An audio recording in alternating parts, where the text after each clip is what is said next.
Today, we're going to dive into a topic that honestly affects pretty much all of us at some point, but we just don't talk about it enough. And that's the really powerful link between our physical health and our mental well-being. So let me just ask you this.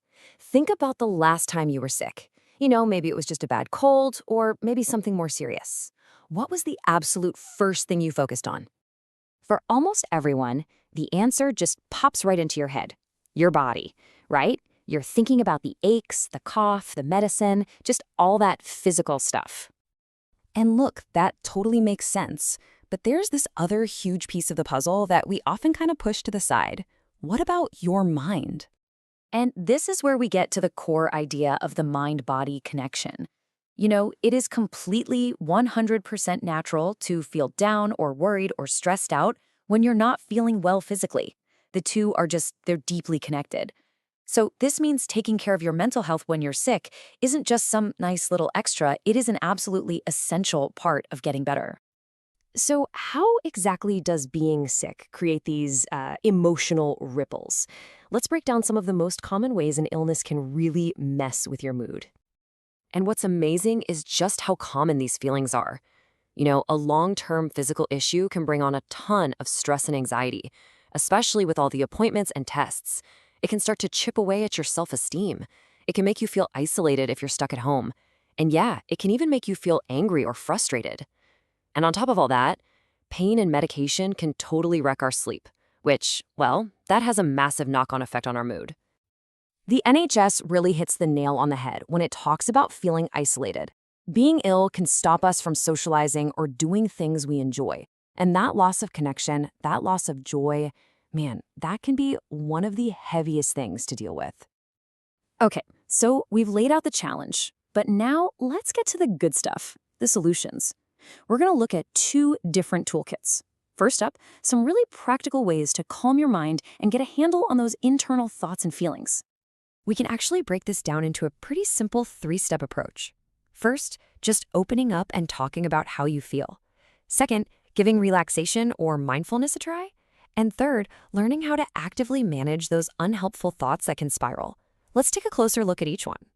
Seriously, never, ever underestimate how powerful it is to just talk. Peer support, which is really just a fancy way of saying connecting with someone who gets it, can be an absolute game changer. Whether that's a friend you trust or an online community like mine Side by Side, just sharing what you're going through helps you process all those tough emotions instead of letting them bottle up. And for those moments when your thoughts just feel like they're totally overwhelming, here's a really simple but powerful trick: purposeful distraction. Just close your eyes and picture a peaceful place, in as much detail as you can. A beach, a forest, anywhere you feel calm. Try to imagine what you'd see, what you'd hear, even what you'd smell. This simple act can pull your brain out of a negative loop and give it a much-needed break. All right, let's grab our second toolkit. This one is all about shaping your day. It focuses more on the external stuff, the things we can control, like our routines and our daily habits to support our well-being from the outside in. This toolkit is all about 4 key actions: sticking to routines to give your day some stability, pacing yourself so you don't burn out, making good sleep a priority, and, of course, maintaining a healthy lifestyle. They might sound basic, but trust me, when you put them all together, the effect is huge. So many of us, and I'm totally guilty of this, fall into this boom and bust cycle. You have a good day, you feel okay, so you try to do everything at once. That's the boom. But what happens next? The bust. You're left completely drained. The secret here is pacing yourself, spreading things out in smaller, manageable chunks so you can keep your energy way more stable.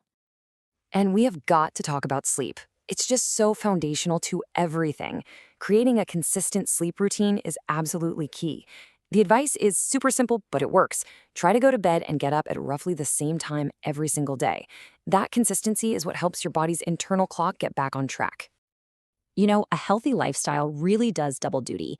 Good food, moving your body, whatever that looks like for you, and maybe cutting back on things like alcohol. They don't just help your body heal, they actually trigger the release of those natural, feel-good hormones that give your mental state a direct boost. Now, these toolkits are fantastic for taking care of yourself, but, and this is a big but, it is so critical to recognize when you might need a bit more support. So when is it time to actually go and seek professional help?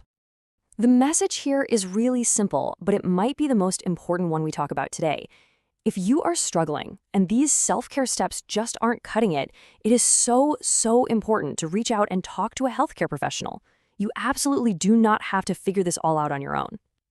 And to make that step feel a little less scary, here are a few practical tips. Before you have an appointment, maybe just keep a little note on your phone about how you're feeling day to day. Try to be open with people around you about what you need from them. And don't forget to look into what's available, like free services such as NHS talking therapies. So what's the big takeaway from all of this? If you're going to remember one thing, what should it be? Let's boil it all down to one final thought. Here it is. Caring for your mind isn't a separate thing from caring for your body. It is an essential, non-negotiable, fundamental part of your healing journey. Full stop. So I'll leave you with this little question to think about. After everything we've covered, what is one small, simple way that you can be kind to your mind today?